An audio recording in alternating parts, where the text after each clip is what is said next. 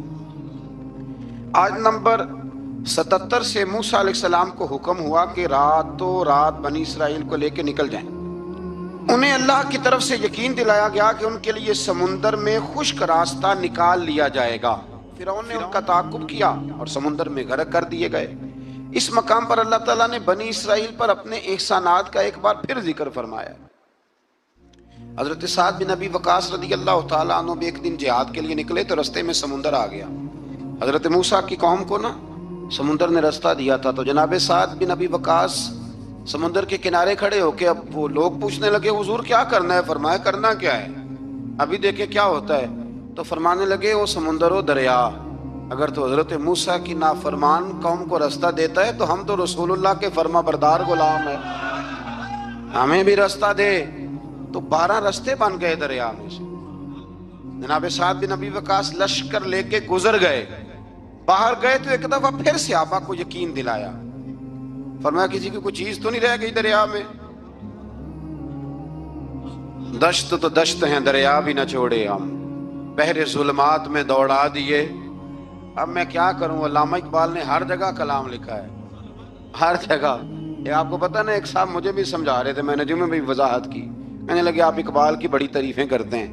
میں نے کہا مجبوری ہے، وہ کام ہی تعریفوں والے کرتے ہیں تو ہو جاتی ہیں، کیا کیا جائے، آمدام برسر مطلب. تو حضرت سعد بن ابی وقاص نے پوچھا کچھ رہ تو نہیں گیا؟ کہا جناب پیالہ رہ گیا میرا مٹی کا دریا میں. تو حضرت سعد بن ابی وقاص کہنے لگے کوئی مسئلہ نہیں، ہم رسول اللہ کے غلام ہیں. اور اس پر بڑی دلائل ہیں، وقت نہیں ہے آگے بڑھنا ہے. فرمایا او دریا او ہمارا پیالہ تو واپس کر دے.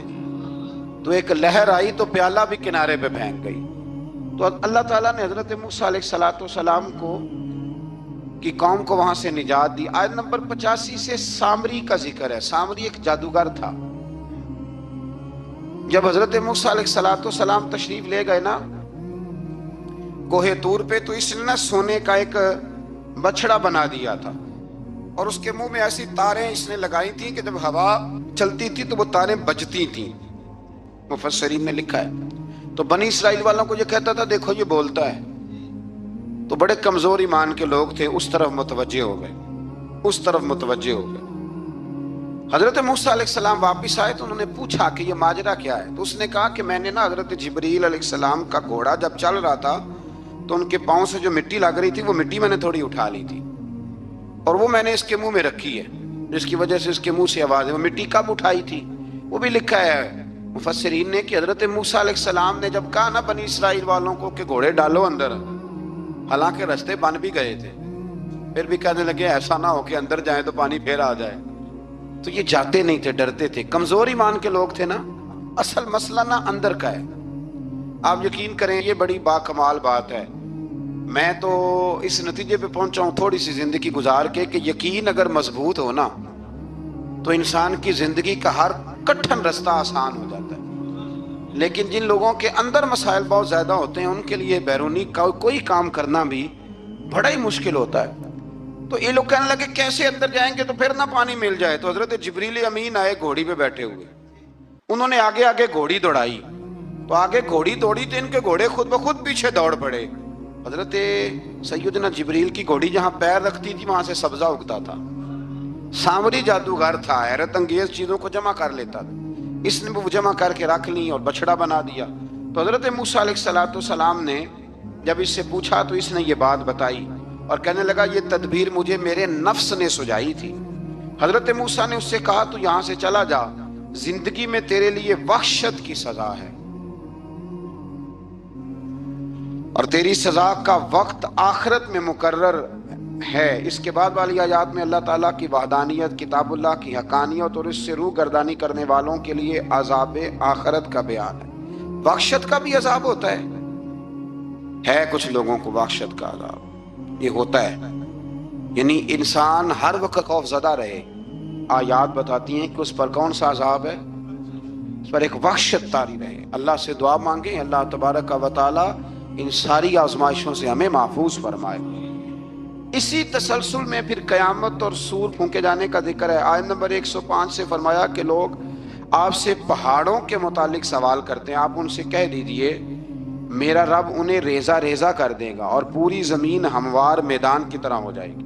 آیت نمبر 109 میں قیامت کی ہولناکیوں کا ذکر ہوا اور فرمایا آج اللہ کی بارگاہ میں کسی کو مجال شفاعت نہیں ہوگی سوائے اس کے جسے وہ اذن شفاعت عطا کرے اور جس کے قول سے وہ راضی ہو۔ آیت نمبر 110 سے اکڑی گردنوں کے حی و قیوم کے سامنے جھکنے، ظالموں کے نامراد ہونے اور مومنین صالحین کے کامیاب ہونے کا ذکر ہے۔ آیت نمبر 114 میں علم میں اضافے کی تعلیم کے لیے دعا ارشاد فرمائی گئی ہے جو بڑی معروف ہے، رب زدنی علما۔ آیت نمبر 115 سے اس بات کا ذکر ہے کہ آدم علیہ السلام جو جنت میں درخت کے قریب چلے گئے تو یہ ان کی بھول اور اجتہادی خطا تھی، اللہ نے خود وضاحت فرما دی، اور انہوں نے قصداً اللہ کے حکم کی نافرمانی نہیں کی۔ آدم علیہ السلام کو جنت میں داخل کر کے بتایا کہ یہاں نہ بھوک لاحق ہوگی، نہ بے لباسی ہوگی، نہ پیاس لگے گی، نہ ہی دھوپ کی تپش محسوس ہوگی، اور یہ کہ آپ اپنے دشمن شیطان کی چالوں سے بچے رہیں گے۔ اس مقام پر قرآن نے اس موضوع کو پھر بیان کیا کہ شیطان نے وسوسہ ڈالا اور مخلص اور ہمدرد کا روپ دھار کر ان کو بہکایا۔ انہوں نے ممنوعہ درخت سے کھا لیا سو ان کے ستر کھل گئے اور جنت کے پتوں سے اپنے ستر کو ڈھانپنے لگے، پھر اللہ نے ان کی توبہ قبول کی اور جنت سے زمین پر بھیج دیا۔ آیت نمبر 124 سے اللہ تعالیٰ نے فرمایا جو ہماری یاد سے غافل رہے گا ہم اس کے لیے معیشت تنگ کر دیں گے، وَمَنْ أَعْرَضَ عَنْ ذِكْرِي فَإِنَّ لَهُ مَعِيشَةً ضَنْكًا۔ جو ہماری یاد سے غافل ہوگا اس کے لیے زندگی اس پر اللہ تبارک و تعالی ہر وقت اپنی یاد کی توفیق عطا فرمائے۔ آیت نمبر 130 سے اللہ تعالیٰ نے ارشاد فرمایا ان کی باتوں پر صبر کیجیے، سورج کے طلوع اور غروب ہونے سے پہلے اپنے رب کی حمد کے ساتھ تسبیح پڑھتے رہیے، اور رات کے بعض اوقات میں اور دن کے حصوں میں بھی تسبیح پڑھتے رہیے تاکہ آپ کا رب راضی ہو جائے اور آپ بھی راضی ہو جائیں۔ مزید فرمایا کہ اپنے اہل خانہ کو نماز کا حکم دیں اور خود بھی نماز پر قائم رہیں، اور نیک انجام صرف تقوی پر کاربند لوگوں کے لیے۔ کفار قریش کے عذاب کے مطالبے کے جواب میں فرمایا کہ ان سے پہلے لوگوں کو اللہ نے ہلاک کر دیا تھا اور عذاب کا وقت مقرر ہے، اگر ہم رسول بھیجنے سے پہلے ہلاک کرتے تو یہ لوگ کہتے کہ ہمارے پاس عذاب سے پہلے رسول کیوں نہیں بھیجا، ہمیں کوئی سمجھا لیتا، ہم نہ یہ کام کرتے۔ اور فرمایا انتظار کرو تم ان قریب جان لو گے سیدھے راستے والے اور ہدایت یافتہ لوگ کون ہیں۔ قیامت میں اللہ تعالیٰ مجرموں کو حساب لے گا تو کہیں گے یا اللہ ہم تو تھوڑی دیر کے لیے تو گئے تھے،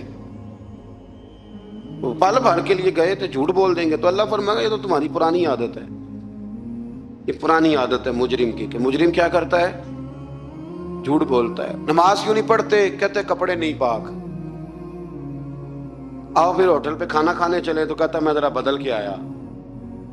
یعنی مجرمانہ سوچ ہے نا، غفلت کی سوچ، اور پھر اس پر دلائل دینا۔ یعنی آپ کسی سے پوچھے نماز پڑھتے ہو، کہتے ہیں حضرت صاحب جھوٹ نہیں بولنا، میں فجر کی پڑھتا ہوں باقی نہیں پڑھتا۔ میں نے کہا بڑا سچ ہے بھائی تو، یعنی میں جھوٹ نہیں جی بولتا۔ خدا کے بندے اتنی ٹھٹائی سے تو بات کر رہا ہے، اتنی ٹھٹائی سے۔ اور ایک بات آپ کو بڑی ذمہ داری سے عرض کرنے لگا ہوں، ذرا میری بات کو سمجھنا، اگر آپ 4 دن مسلسل گھر نہ جائیں، آپ کی بیوی شور کرتی ہے کہ نہیں کرتی؟ یہ ویسے بھی غیر اخلاقی بات ہے، آپ کی ذمہ داری نہیں ہے آپ کا گھر، تو 4 دن مسلسل آپ باہر رہیں بغیر کسی وجہ کے تو شور اٹھتا ہے کہ نہیں؟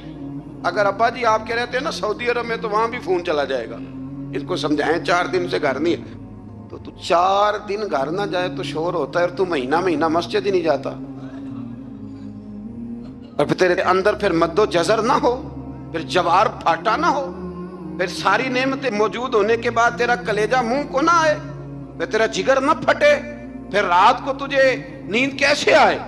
اس لیے کہ تو نے وہ اپنے اندر کے ساتھ دھوکہ شروع کر دیا، تو وہاں گیا ہی نہیں جہاں سے تجھے 5 وقت آواز آتی ہے، پھر توجہ ہی نہیں کی۔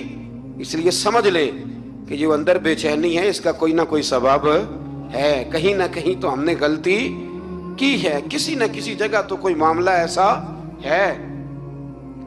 امام مالک رحمۃ اللہ علیہ کے پاس ایک شخص آیا تو ناجائز پیسے کمایا کرتا تھا، کہنے لگا حضور سکون کوئی نہیں، تو امام صاحب نے ایک کی جملہ کہا، فرمانے لگے امانتیں امانت داروں کے حوالے کر دے، رب تجھے سکون عطا کر دے گا۔